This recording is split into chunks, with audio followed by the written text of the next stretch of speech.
अस्सलाम वालेकुम। आपकी जानकारी के लिए बता दूँ, एक वीडियो है और वह वीडियो मैं अपना बराबर लगा दूंगा और वह गौर से देखो। वह भाई लोग और वो कपड़ा सीवे है और चलती मोटरसाइकिल पे कपड़ा सी रो यू। अब तुम यहाँ का हालात देख लो। ये वीडियो मेरे हिसाब से तो शायद पाकिस्तान की हो सके, तुम यहाँ देख लीजिए। और यह भाई रीति एक टाइम ना मिली घरे कपड़ा सीधे तुम देख लियो भाई, अड़बो बैठ के जा रहा और कपड़ा न मशीन धर रखी है रिया ने यू या के सब और तुम देख लियो भाई।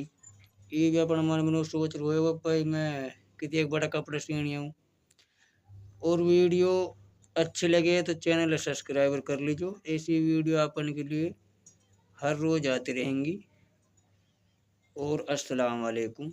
ज़्यादा से ज़्यादा शेयर कर लीजिए।